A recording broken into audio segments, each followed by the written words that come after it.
Hello, this is Georgina Rose, and welcome to the Postmodern Iconoclast. The Postmodern Iconoclast is a podcast where we break and destroy the false idols and icons of the digital age in search of a more authentic, esoteric spirituality. This is your host, Georgina Rose, and this episode will be one of our solo episodes. So you're just going to be hearing me talking throughout this conversation, and this is a topic that I've discussed several times. But I really wanted to revisit it because I think it's a very important perennial conversation to have. And I think even though this is such a topic that new pagans are thinking about and has not been discussed in great expanse properly. So, I actually did a podcast on this exact subject probably 4 years ago, back when I did Occultism with a Side of Salt, where I called it something along the lines of like deity work explained, or what is deity work, or something like that. And there's so much more now that I've been on this path for 4 more years that I know about this subject and that I want to lend to the conversation. So I want to have the whole conversation again. So I think the term deity work, which is often the term used in this conversation, is even itself, even that phrasing is controversial and possibly incorrect. So I'm going to get into that. But to begin, I do think I need to start with a definition of what is a deity. So, deity is the term used. It's an interesting term because deity is a broader word than what people say when they mean God, because very technically, the word deity means divine nature, right? So, deity, pretty much in colloquial conversation, refers to a god or goddess. And in the ancient world, the term used was god or goddess. But in the modern world, the word deity is used, honestly, I would say more frequently. And I think it's worth discussing where the term deity even comes from. So, the actual word deity, like that phrasing, comes from St. Augustine, who is a Christian theologian. He's one of the sort of church fathers of Catholicism. And he defined deity as divine nature. Now, where this term comes from is the word deus, which is a Proto Indo European term that kind of means something a little different. There's a similar word, deva, that I think is worth discussing, which is a Indian word that means to shine. And you see deus used in the Greek world before this, but the actual term deity, like the proper word deity that people are always saying, is actually a Christian term. That is where that comes from. And because of that, you're not going to see this word used really ever in ancient pagan text. And so it's so interesting to me that in the modern pagan world, this has become a term that people love so much. And so I almost universally use the term god or goddess when I'm discussing what people call deities, because I think it's more specific. Because with a god and goddess, you know exactly what I'm talking about. If we're talking about the word deity, which just means divine principle, right? I mean, that could mean things that are not gods. Like, that could refer to a lot of things that actually fall outside of that category. So maybe this would be getting a little semantics, but I think it does matter because I think our language around this stuff matters. Because if we're talking about worshiping gods, we probably should not use the term deity work. And now I want to talk about why the term deity work is actually incredibly controversial in the polytheism space.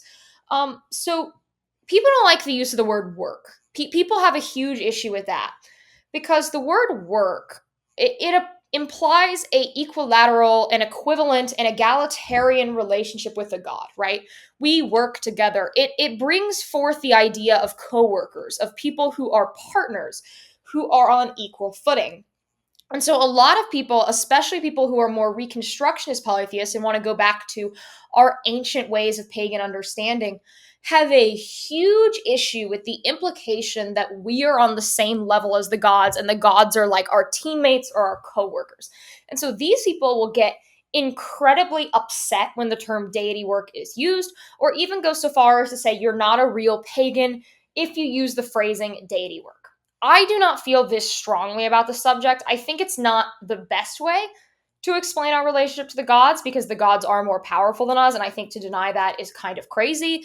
It's a very weird metaphysical claim, and it kind of brings you back to like, I don't know, a kind of like framework that everything is of the mind or that everything is material. Like it's a very weird spiritual implication if you say we are equivalent to the gods. And that's something you really got to think through if you're going to make that claim. So I don't think deity work in and of itself is making that claim, but I think it does bring that idea into people's minds on some level. And so I think the word deity work can be damaging. The particular way that I see it manifest is less people thinking we're equal to the gods, because while there are people who do believe that, there are people who think there is no difference between us and the gods. Like that is a theological stance I have seen, which I do think is very incorrect, but that is out there. What I think it makes people believe more often is when the word deity work is used and that phrasing is of a transactional nature. I think that's a lot more what it ushers in, right? Like you do the deity work, you work with this deity in this temporary way, and then you get what you want. Like I think it ushers in an idea that I like to call the spiritual ATM, right? I put in ritual and I get cash out, right? I light my little candle, and that's me putting my credit card into the Wells Fargo ATM, and then out comes my cash. I think that is more the thing that deity work can do to people's minds as a term, more so than creating like an equilateral relationship. It's just like, oh, I put in work, I get things. And we should fundamentally not be seeing the gods as a mean to get things. Now, you can use the deities and the gods of this world in ritual work to get things. I do that. I think everyone who does ceremonial magic does this. But I think the problem is some people think that is all that there is, or that the only reason why they do this ritual is to get stuff. Because if that was the case, then I don't know why you're working with gods at all when you could do like straight up witchcraft and kind of get the same thing without using these spiritual powers, right?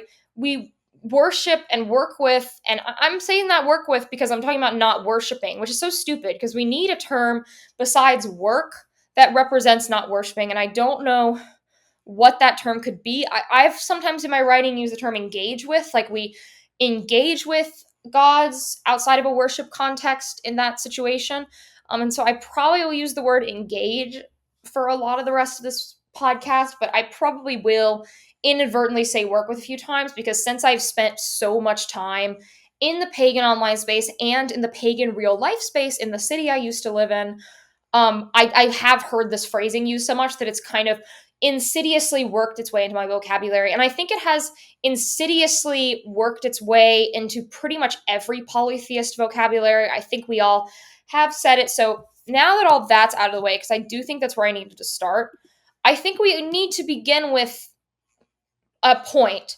And that is that not all spirits out in this world that you may engage with spiritually at some point in your spiritual practice are gods or goddesses. Even some of the popular ones are not gods or goddesses. Not everything is a god. And I think this idea comes from the fact that when people leave always Christianity, but sometimes Islam as well, and sometimes Judaism, like really when people leave strict forms of Abrahamic religions, they get this idea that, and this is what's kind of taught by the Abrahamic religions to people, that everything that is not that God is a demon or is evil or is bad. And so people have this reaction of, okay, well, I was told these spirits were bad. And now that I'm a pagan, I know that not all these spirits are bad. I know that some of them are good and some of them are literal gods. So I'm going to kind of have this pendulum swing reaction where I'm going to think every single spirit besides that Abrahamic deity of whatever religion I came from is a god, right? And that's not the truth either. In the pagan world, it was well understood that there were gods, but there were many spirits that were not gods out there. There was a lot more out there besides gods and goddesses.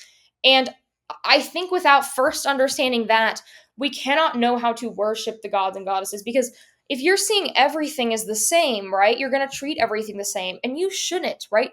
You should not engage with a jinn or an angel in the same way you would your patron god. You just simply shouldn't.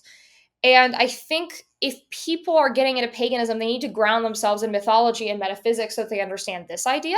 Because I so often hear spirits called gods that are not gods. And I find that rather grating. And I think that that's a piece of misinformation that really hurts people, because if you're worshiping spirits that are not gods, bad stuff might happen. You might be worshiping a pretty nasty spirit who does not deserve that worship. And that can have metaphysical consequences. So just, discern what these spirits are and discern if a spirit warrants your worship. Now, I think the next thing that needs to be discussed is, okay, cool. We understand that there are gods out there. We understand what a deity is. We understand that worship is kind of important and we shouldn't just see gods as transactional beings. So why? Like what is the point of worshiping a god? And I think most people's default answer is, well, they exist, they're out there, so they deserve worship. And I don't like that as an answer because I think that's a very like grug animism type interpretation. Like, oh, the divine exists, thus we should worship the divine. Like, it's an immediate assumption. Like, since it's there, we should pray to it. Like, I think it's a little more complicated than that. I think we should worship the gods because the gods have they are creators, and I think that our existence is contingent on their creation, and so in and of itself, we should have some gratitude for the fact that we were given the power to exist. And beyond that, we should understand that the gods discern the fate of our lives, right? I'm a fatalist. I believe in determinism, which basically means that I think things are set into fate by the gods and you have like a set path. And that's why I think things like tarot and astrology are so effective, is because I do believe in fate. And by worshiping the gods, your fate can become better and you can become more fulfilled. I think mysticism in general, which is where you're doing like devotional acts and you're praying and you're channeling and you're doing all of this, mysticism is really good for the soul because the soul yearns for meaning, right? And when people don't have meaning, they don't have purpose, they tend to become incredibly depressed and despairful. I think there's a reason that now in the modern world, we have such a crazy high depression rate, right? And people, instead of worshiping gods, they worship secular things. They worship their favorite politician. And suddenly, the malefic force in the world is the other politician who they hate, right? They worship secular philosophy, right? They worship, I don't know, they find substitutions, they find idols, right? And I don't think the gods are idols. I hate the term idolatry as it's applied to gods. But I think the term idolatry as applied to things in our world that we have turned into deities, right? is a worthy term to use. And I think people are seeking out other things to worship. And so we do crave it. There are creators. And the other thing is when you engage with a deity, you become more like that deity. And so if you have a virtuous deity who represents things that you aspire to be, or improve in your life, when you worship, you get closer to those things and you grow as a person, right? We are all on a journey, whether you like it or not, and the gods can help us along that journey as well. The gods know more than us, they are smarter than us, and they are higher in the divine hierarchy of being. They are above us. And by communing with what is above us, we can grow and get closer to it, right? Our soul can evolve. Like one of the big things that people want to do when they get into spirituality is discover their true will, which is the path they are meant to be living. And when they are on that path of true will, everything seems to fall into place. And since true will is set into fate, and you must discover that true will through mystic processes, going to the gods is a great way to discover your true will and then live in alignment with your true will. And when you're in that state, you're flowing with it, everything kind of falls into place and there's a lot less hardships. And so you are a happier person. There is fulfillment to be found with the gods. As well, the gods have the power to change the material world. And so you can petition the gods to improve your circumstance or help you achieve your personal goals, right? There's a lot of reasons and a lot of different motivations. And some people are motivated to worship the gods just for the sake of worship, out of amazement, out of beauty. And I find often people are drawn to worshiping the gods for a desire to improve their lives. That's like the big one. They want help, they want intervention. And then as they worship the gods, they see their lives improve, they see things get better, and then they become grateful and they discover gratitude and they discover mysticism and they get increasingly closer to the gods as time goes on. For me, I don't talk about this a ton, I talk about it a little bit. The reason why I got into occultism and esotericism is, and it was years ago, this was a long time ago. I went through a really bad period in my life, and I've never really told the story of what happened, and I don't know if I ever will, just because I think it is very personal, and I don't know what people would glean from that. But basically, I was in the worst season of my entire life. I was a teenager at the time. I was very young, and some really bad stuff happened, and I was really, really struggling internally and emotionally. And it kind of hit a crisis point where I knew that I needed to change my life immediately. Like it was blatant and there were external signs and it was just very clear that something needed to give. And, I took obviously material steps, but one of the big game changers was thinking about these ideas and thinking about occultism and all this. And I kind of fell in with like witchcraft stuff first. And then, I started seeing results and I moved pretty strongly towards Thelema, right? And then I sort of spent years and years and years in Thelema, and now I don't know. I have a very Thelemic philosophy view, but I don't just work with the Thelemic spirits. I mostly work with random, like polytheistic spirits. Like I would say, I'm a pagan first, but those ideas like will like have been big refuges for me. So whether I'm a Thelemite or not now is like a huge debate you can have. It doesn't really matter the answer because I'm doing what is my true will, and that matters more than fitting into the ideology of Thelema. But basically, like for me, like the reason why I started this path is because I needed my material life to change. Like my material life was not serving me. I was suffering. I was in pain. And so I'm like, okay, well, divine intervention seems the way to fucking go. Like I've tried everything else. I've exhausted all my other resources. And that was the game changer for me. And at the time, like I did not consider worship as an idea I was interested in. I was like, I just want to fix my life. Like if I have to do witchcraft to fix my life, I'll do witchcraft to fix my life. And then with time, I grew and I got out of that crisis point. And over the years, and even now, like as things move further and further into the future and into my life, worship becomes more and more interesting to me. And at this point, mysticism and theurgy are like the biggest grounding things in my practice, the biggest consistency in my practice. And I've noticed as time goes on, my relationship to the gods changes, and that's completely normal. And I want to talk about how you can have different relationships with gods, right? There is not just worship as a model. Worship is of course a big one, but your relationship to the gods is going to look different because I think we often forget that we're talking about relationships. We're talking about a back and forth. We're talking about gods that interact with us, right? When you get into paganism, your prayers are going to be answered. You are going to have profound mystical experiences. And for a lot of people coming from like Protestant Christianity, they've never had that before. And so they see the idea of, engaging with a god as like sitting in a pew and praying and don't see anything else. They don't see other ritual practices. They don't see any other dynamic that can happen. And what we don't realize is that, since there are multiple gods, first of all, you're not going to engage with all the gods the same. There is no like, oh, I'm going to worship every single god that exists. Like there's way too many. So that's not going to work. And even if that did, you would not have the time and attention to give equal praise to all the gods. And so your relationship with each god is going to look different, right? I engage with multiple gods, and I've engaged with gods in the past who I no longer engage with. And those relationships all look different because they are relationships. And I think that's such a better way to think about this dynamic is with the word relationship in mind, right? When you think about your relationships in the secular world, you don't have the same relationship with everyone, right? Like your relationship with your mom and with your brother and with your boyfriend and with that guy who's really hot who you hooked up with a few times and with your best friend and with that coworker at work who you really hate, but you know, they need they need you and you need them to get the job done, right? All those relationships are very different. And so your relationship god to god is not going to look the same. And there will be gods that you never engage with and you never work with who it's just, that's not the vibe or they are not interesting to you. And that's okay.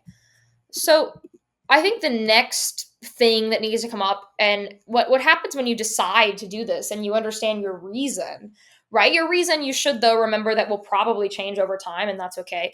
Is like, okay, so yeah, I want to worship the gods. What god do I worship? Because there's so many out there. Like I was trying to think of a number when I was typing up my notes for the show, like how many gods exist. And I tried to like pick a number and like get an estimate. And I have no idea how many gods are out there, right? Because if we consider how many are in major pantheons, like we can get an answer to vaguely how many Greek gods there were. But like think about all these cultures that we don't know anything about, that there hasn't been an extensive anthropological work on, all these gods that existed that have really not had good records kept of them. Like, I don't know.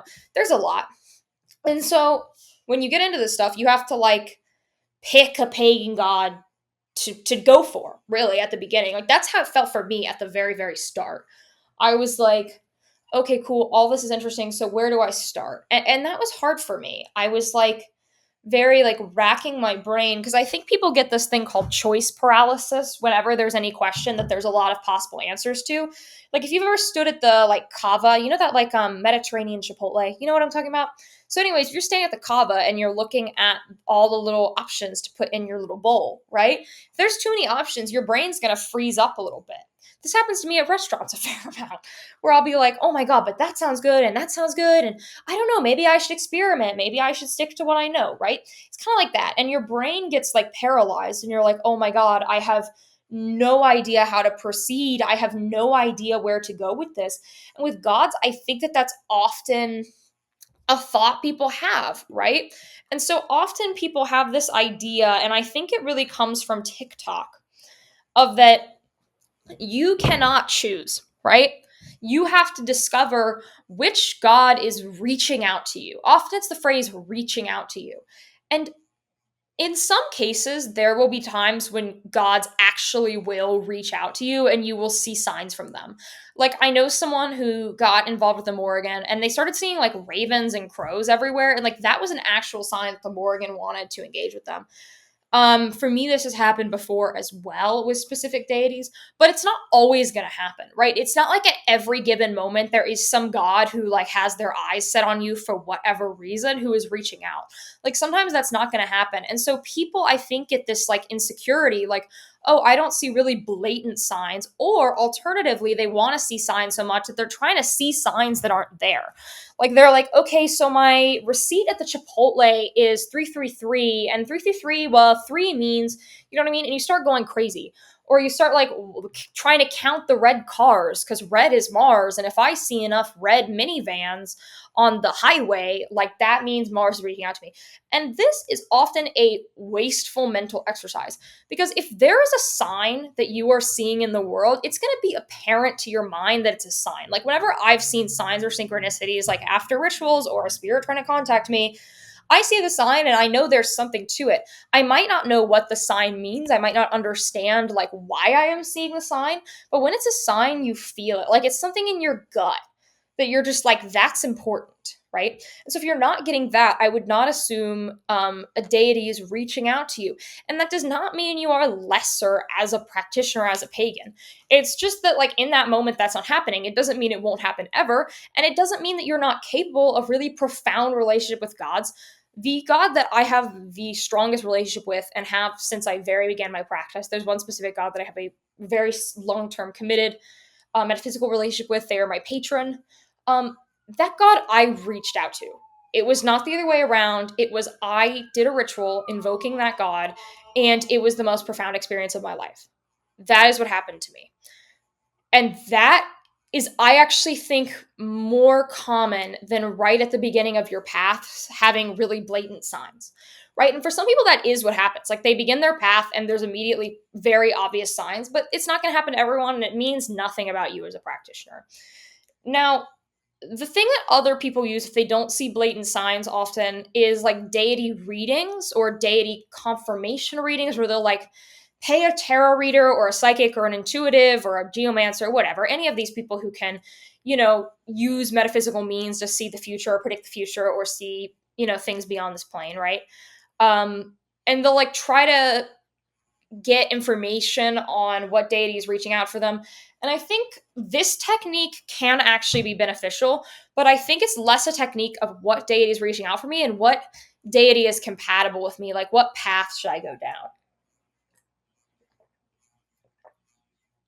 Because in truth, we all have sort of, I don't know how to phrase it as lots or teams because I've had it explained to me as both lots and teams. And I like both of these as explanations. So basically, you are a metaphysical being. You are a spiritual being as much as you are a physical being, right? And so you have things of your nature, right? I think the easiest thing, because I know everyone has a basic idea of astrology, is think about the natal chart, right? That moment you were born and you came out of your mother's hoo-ha, right? Or climbed out of her belly. You were born at a time, and that time was your birth chart. And your birth chart is like a photograph of everything that's going to happen in your life. It is your destiny, it is your fate. And we understand that when you look at someone's birth chart, there are planets that are placed better than other planets. You are ruled by specific planets. The houses are ruled by different planets. Like there's a lot of information you can glean from that. And so that implies that we kind of have a metaphysical makeup, right? We ourselves are made up of something. Like think about how everyone has different amounts of different elements in their natal chart. Like for me, my natal chart has a lot of air in it, and I never shut the fuck up. So I talk endlessly, right? That connects. But think about that. Like, if we understand that everyone has a specific nature to them, a spiritual dimension to the notion of themselves and the existence of who you are, right? Of course, that implies that there are metaphysical things that you will interact with better. And so think of it like when you're born, you draw a lot, right? Like you draw a lot. And that lot is, say, Saturn, or that lot is War God, or that lot is right? And so if you go to worship gods, it can be ideal to pick gods that align with your lot. Now, I'm using this metaphorically, it's not like there's a literal lot. But these readings can do a really good job of identifying what types of spirits, what types of gods are going to work best with you. Now, another way to explain it is through the idea of teams. Think of metaphysical world as a bunch of teams, a bunch of currents, a bunch of different flowing waves of things, right? There's the sun current, the moon current. I use a lot of astrological terms because that's how I think, but you could also use Kabbalistic terms like there's Tiferet, Bina, Gavora, right. And you are going to fall somewhere in that world. And so doing a divinatory reading can tell you what your sort of team is. The most extreme version of this and the really biggest historic example of deity readings that exist are in African traditional religions. So if you go to initiate into an African traditional religion, what I have heard from people who've been part of these systems is that basically the priest of the specific house that you are approaching, which the house will be dedicated to a specific Loa or something like that, or any of those spirits, and they will do a reading to see if you belong with that house, and determined by what they pull out of that reading, they will say yes or no, because in that tradition is believed that you are literally metaphysically assigned to specific spirits, and you have to initiate into a house that works with that particular type of spirit. And that's a very extreme example because they will deny people working with spirits that is not the ones that they're supposed to, but I think it is a good thought exercise, right? Like you are destined to do something, you have a destiny, you have a shape to you, and that is going to radically influence what deity is best for you. So if you don't want to do a reading, because you don't have to, there's no reason you have to. Like, this is just one way to get the idea. You can think about in your mind when you've read mythology, what deities stick out to you. There's typically a reason why some will stick out in your mind more so than others. And if you feel like a natural fixation on a specific god, like let's say you were always really into Persephone and pomegranate is your favorite food, right? You probably are naturally drawn towards that energy. And so working with that type of God could be really, really good for you, right? If you're really obsessed with a God, it's probably worth reaching out. Like, I think that's a good general rule. Now, the other way to decide, and this is one that I find quite interesting, is to think about your vocation or your job in your life. Like, what do you do? What do you spend your time doing? Are you a stay at home mom? Are you a hairstylist? Are you a teacher? Like all these things. Are you working in a factory, right? What do you do with your time? And what are your hobbies? Are you really into running? Like, is physical activity really, really important to you? Are you very concerned with love and dating? Like, are you always kind of putting yourself out there? Are you really into beauty? Like all these things. Like, think about, what do I do with my time? What interests me? And what am I naturally good at, right? What are my skills? And then run through that, and you can get a sense of a lot of your metaphysical nature, because everything is spiritual. There is no thing that is wholly material. And so thinking about these strengths can tell you what gods you are going to naturally be the most similar to. And as I've said, the gods you work with, you become more like. And so if you have a natural affinity towards something, you're probably going to have a natural affinity towards that god. If you've ever looked at people who worship Aphrodite or Venus or Astarte or any of those type of spirits, you'll notice they're often really beautiful women who are really into beauty, right? And they're often hopeless romantics. And so think about that. Like that makes sense. One of my favorite games at pagan events is to guess who people worship based on like looking at them and by personality traits. And honestly, like half the time you can kind of get it. If you're like this like distanced person who's kind of a weirdo, kind of on the fringe of society, and you're really into witchcraft, yeah, you probably will vibe with Hecate, right? If you're someone who works in media and you're communicating all the time and you're really high energy, you probably will work really well with Mercury or Hermes or Thoth or any of those type of deities, right? Just think about like who you are and what you thrive at. Now, alternatively, another way to look at it, and this is something that is actually even more interesting, is to think about what you're bad at in life. Like, what do you lack? What are your biggest weaknesses? Because we all have them, man. I can run through a whole list in my mind, and it can be really good to use like introspection and shadow work techniques to figure out the answer to this question. But what do you struggle with? What is the thing in your life that causes you a lot of pain, right? What is your pain point? Where is that kind of trauma and repeated mistake held in your life? And for a lot of people, that answer is going to be things like love. That answer is going to be things like success or career or money or emotion, or any of these things. Like there's a lot of pretty common answers. But think about in that case what your biggest struggle is. And often, and I know it sounds kind of the opposite of what I just said, but it can be highly beneficial to reach out to gods that rule what you struggle with, because they can help you grow in it and become better at it, right? And then work through that pain in order to be stronger and better. And so that is another way to look at it. A common other method is to consider your sex. Are you a woman or are you a man? And then go for either a god or a goddess, depending on that. Alternatively, and this was an idea pitched by Aleister Crowley, you should go for the opposite. Like if you're a woman, you should worship a god. If you're a man, you should worship a goddess to kind of find more metaphysical balance. Because an idea you're going to see a lot when it comes to deity selection is the idea of humors, which is an antiquated medicine idea, but it's used a lot in metaphysics, which is basically that we all have kind of things that we need to balance out. Like that would be technically it's like an elemental system with the traditional use of the humors, but you could use it for planets. Like if you have a bad Saturn, you should bring more Saturn in, etc., etc. And so that type of theory a lot of people apply to what gods to work with.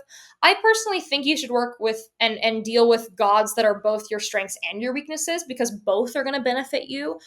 So I don't think you need to choose, but that's often a conversation that people like to have.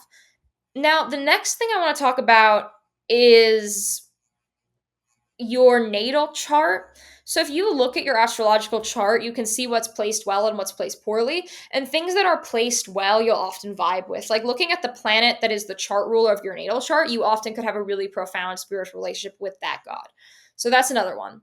But now that you know what god you want to work with, which I would assume, if you've never picked a god and you just heard all that, you're probably going to be doing a lot of thinking, because I think you should be introspective and decide based on critical self-analysis. Once you've got the answer, like what do you do then? How do you actually reach out? How do you begin a relationship? Because we're talking about a relationship. So there's several methods, and I think the answer to this method will depend on what type of relationship you're looking for, because you have to consider, like, am I looking for a patron with this god, or am I looking for, say, you really struggle with love, right? I'm gonna think about it like, oh, I'm gonna temporarily work with Venus to learn how to be a better partner or to surpass my attachment style that's holding me back in relationships. Like, let's say that. So then your relationship with Venus is not going to be a permanent one, and so in that case, you will approach it differently than, say, being like, I'm really drawn to Kronos and I want Kronos to be my patron, right? Those are very different goals. And so knowing your goal and knowing the point of what you're doing is very, very important before you begin. And then next, you should consider your skill level. Have you done ceremonial magic for 15 years? And you're just new to paganism? Or are you a baby who has never done anything and just has listened to podcasts and videos and you want to start, but you're terrified of everything because you don't want to get it wrong, right? Answer that question. And then once you have that answer, like an honest self-evaluation and examination of the self, then you're going to pick a method. So if you are a absolute beginner, the first thing that I would recommend doing is to leave an offering and say a prayer. If you're dealing with Hellenistic gods, I love the Orphic hymns. I think the Orphic hymns are like perfect. They are like a Swiss Army knife of metaphysics. And so you could leave out like a little bit of milk and honey.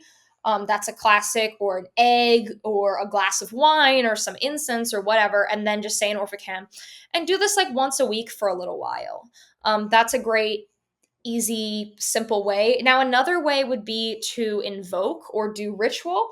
And that would be, setting up a whole ritual and then doing an invocation, which is calling that god into your body through kind of like a channeling type process. That is another great option as well. Those are the two that I jump through, but there are other ways. There are many ways to communicate with a god, and so you can do all sorts of things, but those are the two that I think are the most obvious, like, ways to reach out, and the ones that I default to. They're just pretty straightforward to me, but you have other options. Go with what actually aligns with your practice. Those are just some ideas. Now, what do you do if you don't get any response back, right? Like, nothing happens and you just are like, okay, well, I'm alone. So that means that god is not interested in you, because gods have agency, right? Gods aren't indebted to humans. I think in general we have what I call the human centric view, that everything exists to serve humanity, everything exists to pander to the human race, and that's not true. There are other races of beings out there, and these deities have, they're more powerful than us. They're not our slaves, they're not our servants. And I think people have, specifically coming out of Christianity, this idea that everything's about serving man. And it's simply not. These gods don't have to serve us. And so some of them may not respond to you at all. They might not be interested. And that's okay. And that's not, it's a rejection, but it doesn't mean anything to you about a person.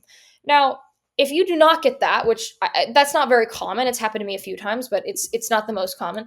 Often you'll feel, and this is the most common thing that I experience, is this feeling of the air changing, right?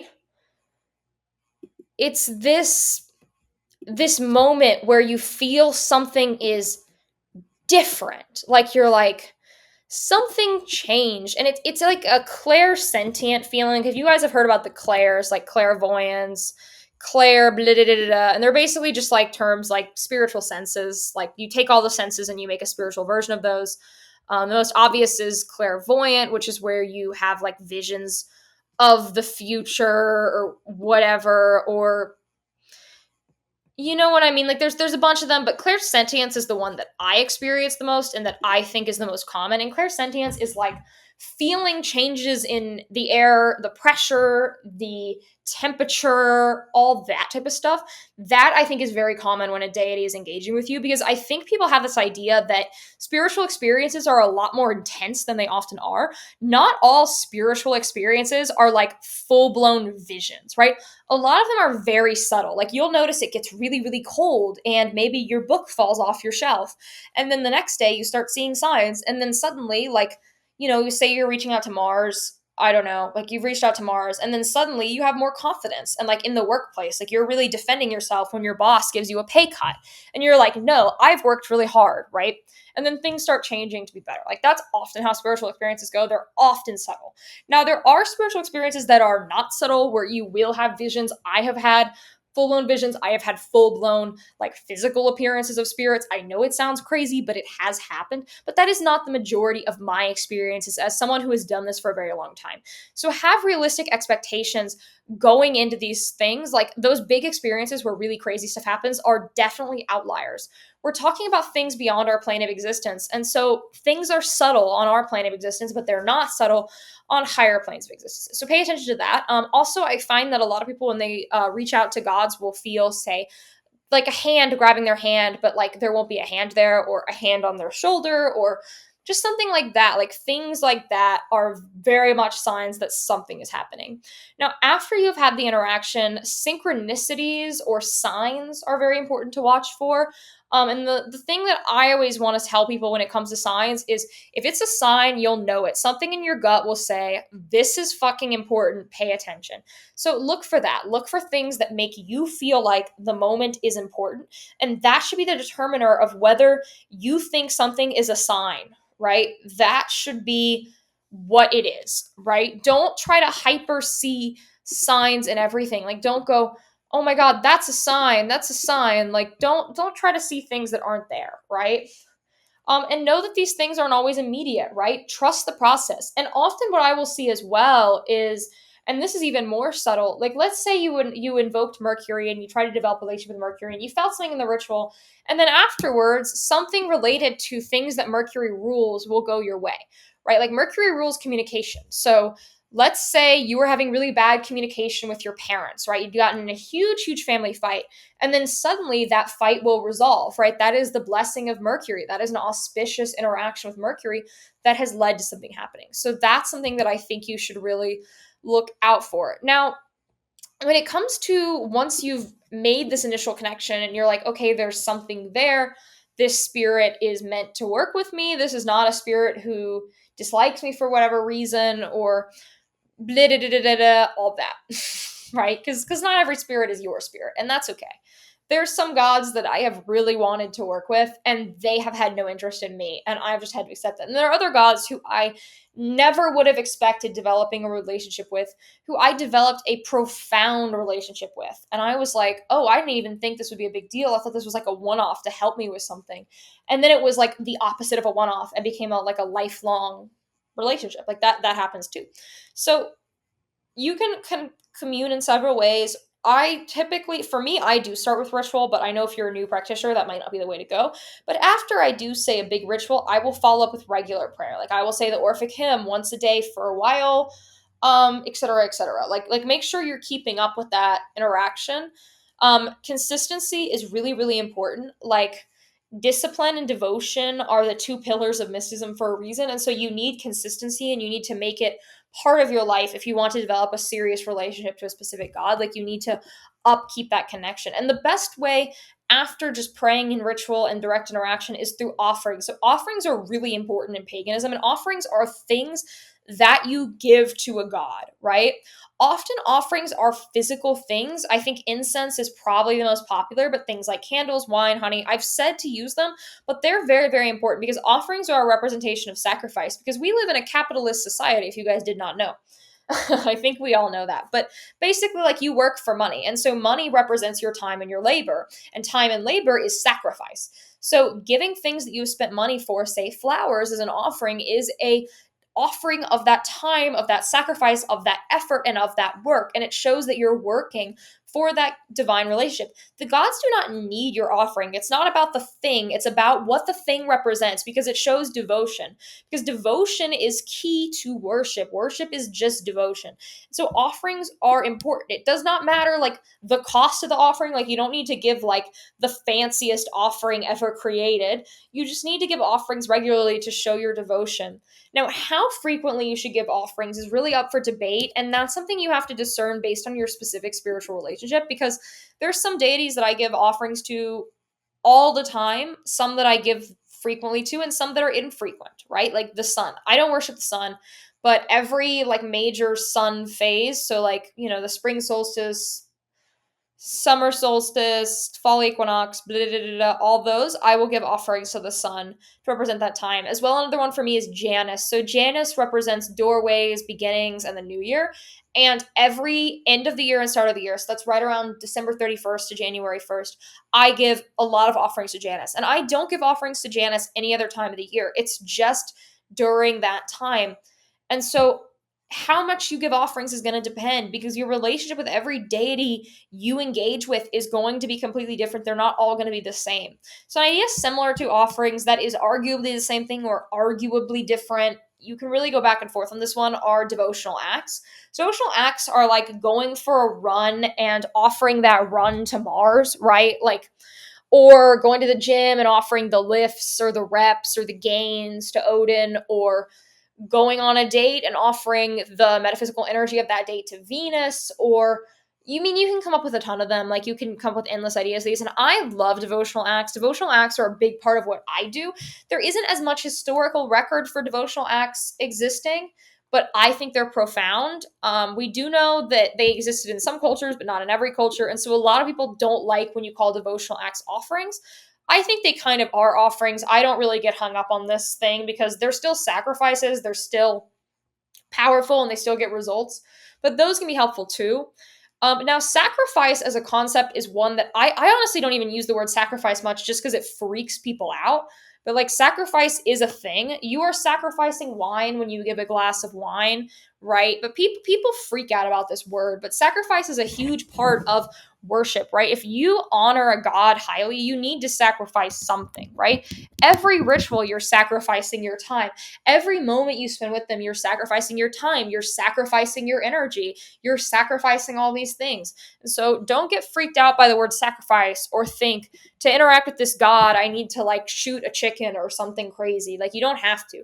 Animal sacrifice does exist, and I actually don't have a problem with it as a practice because I am someone who eats meat, and most meat is killed in way worse conditions than any sort of animal sacrifice ritual practice is.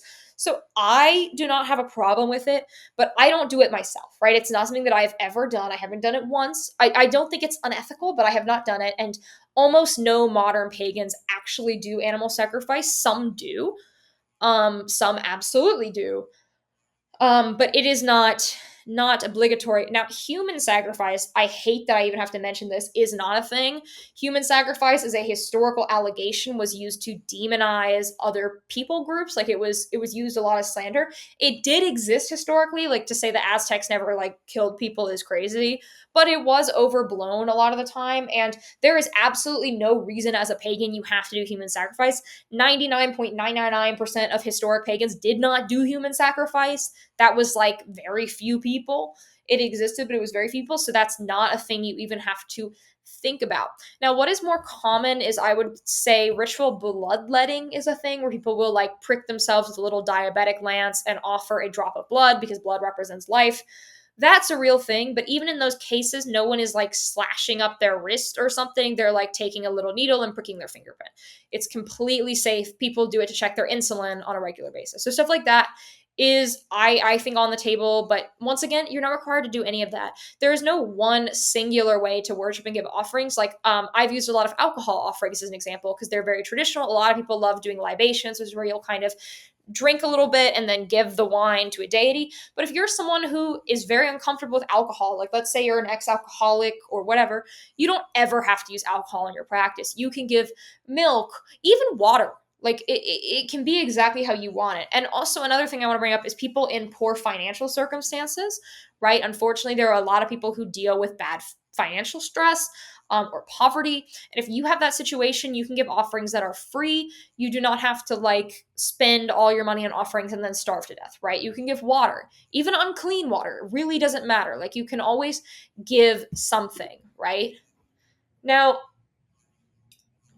the next thing that people will do as part of worship is wearing devotional pendants. So they'll like take a necklace and they'll consecrate it, which is like basically metaphysically marking it as a representation of a specific god, and then wear that pendant throughout their day so that their god is with them. That's a very common practice, and I think that can be super beneficial. It's very easy, and it's a way for where you're going throughout your day, you can remember that god and not like forget about it. So like, while you're at work, maybe you're about to blow your top on your coworker, and then you look down and you remember your God and you feel something profound. As well, when you are wearing a pendant that is consecrated to a God, you have their energy with you in that moment. And so that sort of flavor of being will go throughout you with your day. So it'll be something that's kind of always with you. And so that's a really cool practice that I think is awesome to engage with. Now, the next thing is tattoos and piercings. Some people will get tattoos and piercings devoted to specific gods that they can always be kind of bound to that god. Just know that these things are blood rituals when you get them done, and they are pretty permanent. So if you want to get a tattoo devoted to a deity, make sure they are like your patron or a long-term relationship. Like, don't do that willy-nilly, because also, like, if it's an energy you don't understand and you tattoo that to you, that energy is permanently going to be going with you throughout every single day of your life. And so be very cautious of anything you tattoo onto your body that is of a spiritual nature. This is also why getting random runes on you that you don't know what they mean is really stupid. That's just a little petty thing, though.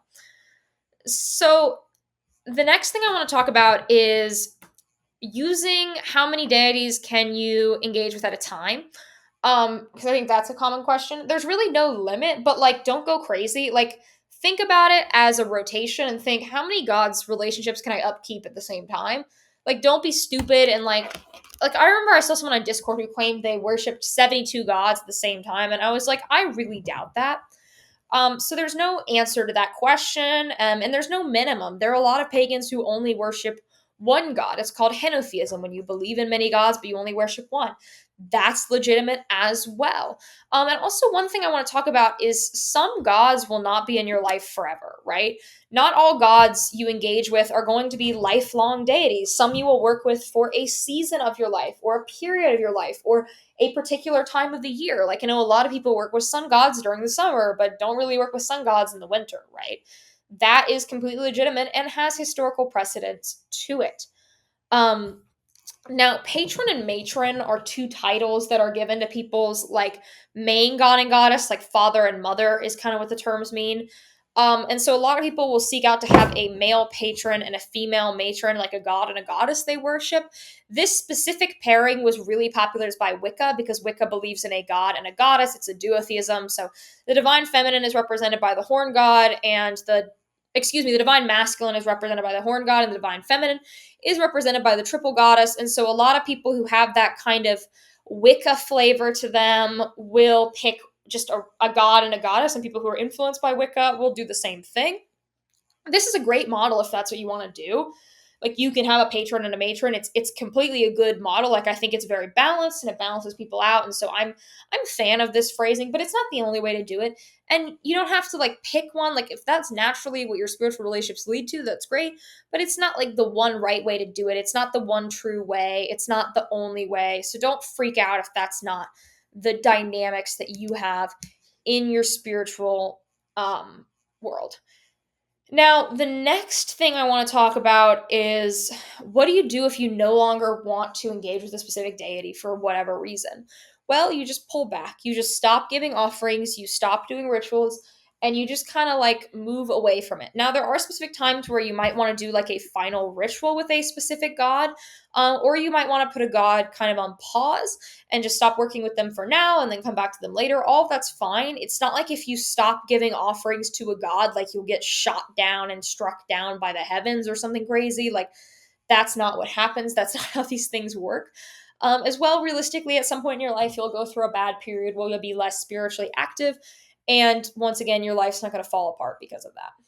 So don't even worry about that one. There are specific spirits where you can't just do that, but those are typically not gods or goddesses. Those are typically something else entirely. And so I'm not even going to get into that.